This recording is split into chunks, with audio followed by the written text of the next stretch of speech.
Bienvenidos. Esto es la red de radios de la provincia de Buenos Aires.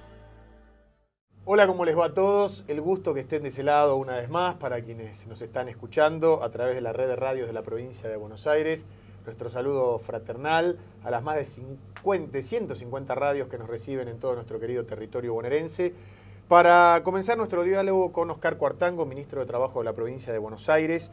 Una vez más, gracias por estar aquí, ministro, por acompañarnos. Porque, como hablábamos recién, antes de comenzar este reportaje, el trabajo dignifica. La dignidad del trabajo es inherente a la sustancia de cualquier ser humano y, por supuesto, es un derecho.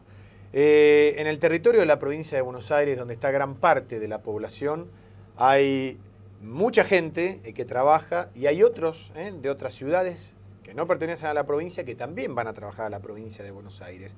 La primera pregunta que se me ocurre hacerle es ¿cómo está la situación del trabajo a nivel general en nuestro país y en particular en lo que hace el territorio más importante? Bueno, por un lado tenemos que destacar que respecto del trabajo ha habido un cambio de paradigma desde el punto de vista del Estado nacional y provincial.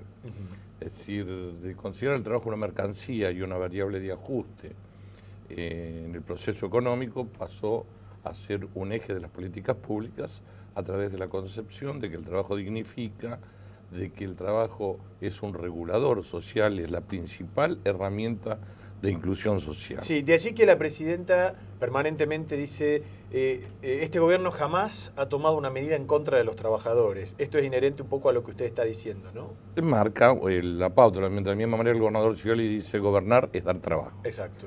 En ese sentido tenemos que decir que desde el 2003 hasta la fecha los indicadores laborales más importantes, que son el que marca la desocupación y el que marca el trabajo no registrado, han ido marcando una mejoría sensible e importante. Con una diferencia. Ha habido un abrupto descenso del nivel de desocupación, que hoy está por debajo del 8%, que es un indicador aceptable a nivel internacional. Claro que sí.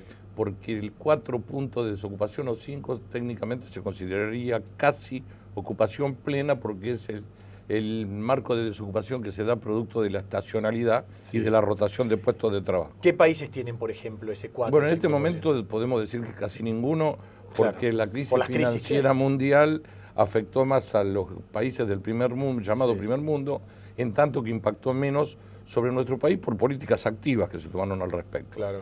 Pero retomando la idea, el indicador de desempleo está por debajo del 8%, en tanto que el indicador de trabajo no registrado está rondando el 32-33%.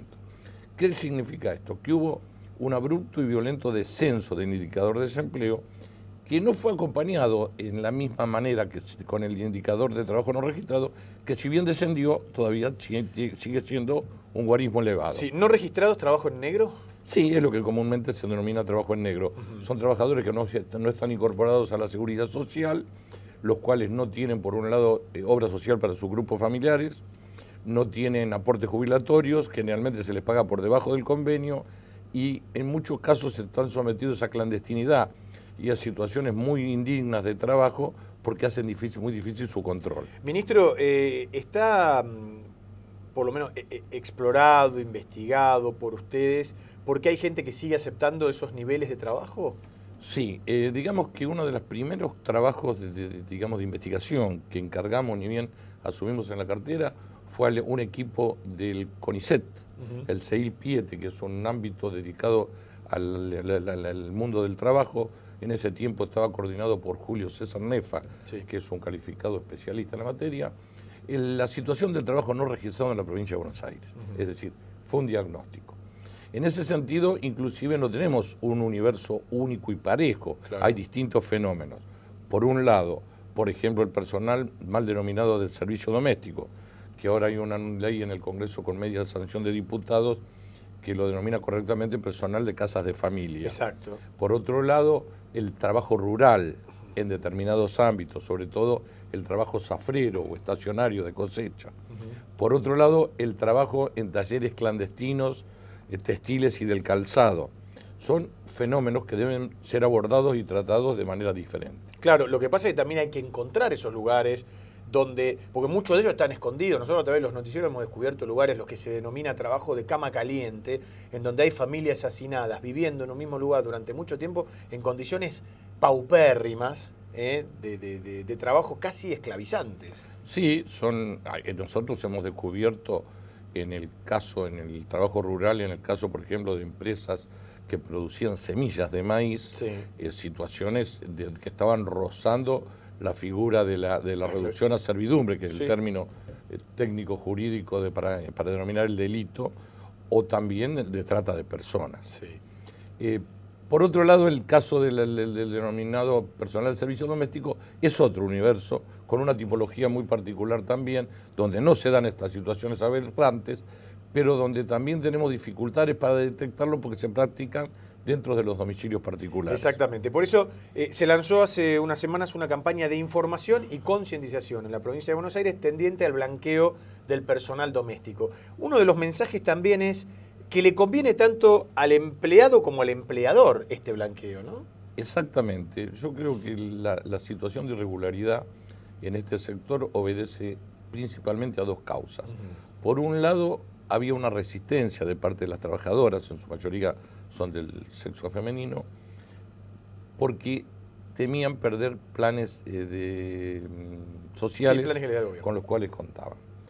Y por otro lado, una inercia, digamos así, cultural de parte de los empleadores. Sí, algo ya consuetudinario. No hay blanqueo, vos venís a trabajar, yo te pago a fin de mes. Exactamente. En realidad, con la asignación universal por hijo desaparece la razón de ser de la resistencia de los trabajadores o trabajadoras. Y por otro lado, el costo de regularización es de 92, 93 pesos por mes.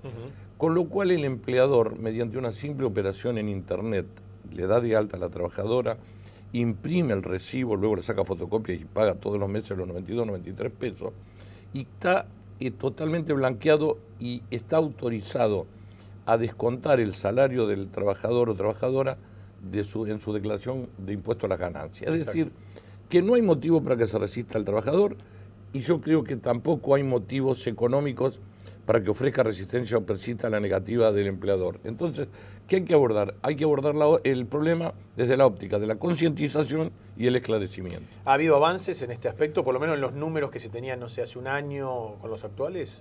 Ha habido un avance desde el comienzo de la gestión de Carlos Tomada en el Ministerio de Trabajo de la Nación, donde de un número casi insignificante. O sea, estamos hablando del 2003, porque es el único ministro que está desde Néstor Kirchner. Es el ministro de Trabajo de la Nación que más estuvo en el cargo en toda la historia del ministerio. Sí, es verdad.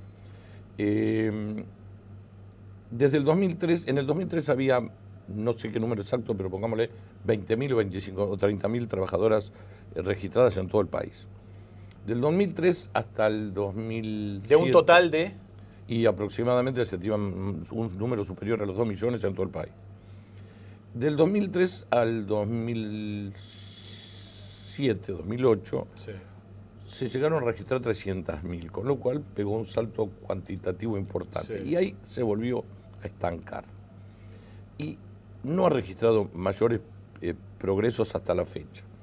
Ahora, con la asignación universal por hijo, con la facilitación del sistema y por otro lado con los costos reducidos que tiene la inscripción, a lo cual hay que agregarle que al haber una media sanción en la Cámara de Diputados, que en estos momentos está siendo tratada por el Senado de una ley que eleva los niveles protectorios de estos trabajadores que están todavía realmente desamparados por un decreto de un gobierno militar, creemos que va a haber muchas razones para que los empleadores se decidan a registrarlo y a regularizar su situación.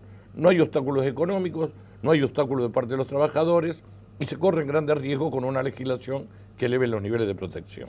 Bien, tenemos que hacer la primera pausa. Tras el corte me gustaría hablar de lo que va a acontecer el 12 de junio, que es el Día Mundial contra el Trabajo Infantil. El Ministerio va a estar encabezando actividades. Y también hablar de la salida laboral para aquellos que hoy están terminando el colegio secundario, por ejemplo, de la gran cantidad de jóvenes que siempre se dice no estudian ni trabajan, son los jóvenes ni. Estamos hablando con Oscar Cuartango a través de nuestra red de radios, ministro de Trabajo de la provincia de Buenos Aires y también designado por sus pares provinciales y de nación como presidente del Consejo Federal del Trabajo. Primera pausa, ya volvemos.